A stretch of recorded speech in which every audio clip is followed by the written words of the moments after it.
आपण आकडेवारीचा केला।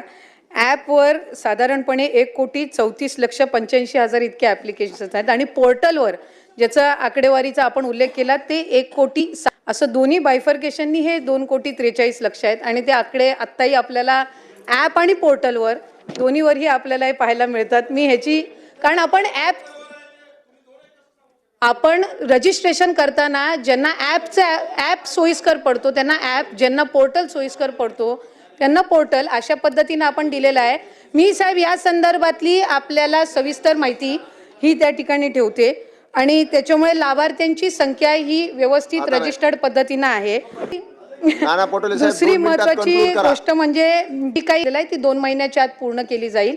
12,000 का 12,500 जे पुरुष लाभार्थी सुद्धा जे दाखवण्यात आलेले आहेत स्क्रुटिनीमध्ये, त्या संदर्भामध्ये सुद्धा क्रॉस व्हेरिफिकेशन करून त्याच्यातले किती जेन्युइन बेनिफिशरीज आहेत, किती फेक बेनिफिशरीज आहेत या संदर्भातली हे करून त्या संदर्भातली चौकशी करून त्यांच्यावर कडक कारवाई केली जाईल।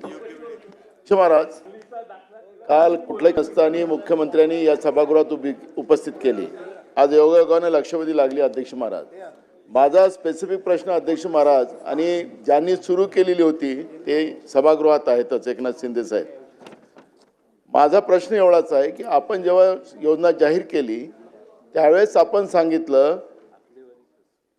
जेवढे काही अर्ज भरले जातील त्या सगळ्या अर्जाला आम्ही 1,500 रुपये लाडक्या बहिणीला आम्ही निधी उपलब्ध करून देऊ असं आपण केलं। आम्हाला आनंद झाला, काही आम्हाला अडचण नाही। मग तुम्ही 2100 जाहीर केलं त्याचाही आनंद झाला।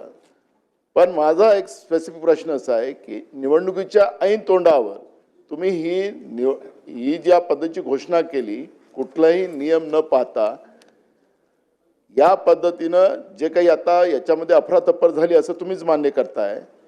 मग अफरातफर झाली, योजना तुम्ही सुरू केली, तर गुन्हे दाखल करायची जी भूमिका आहे ती त्या लोकांवर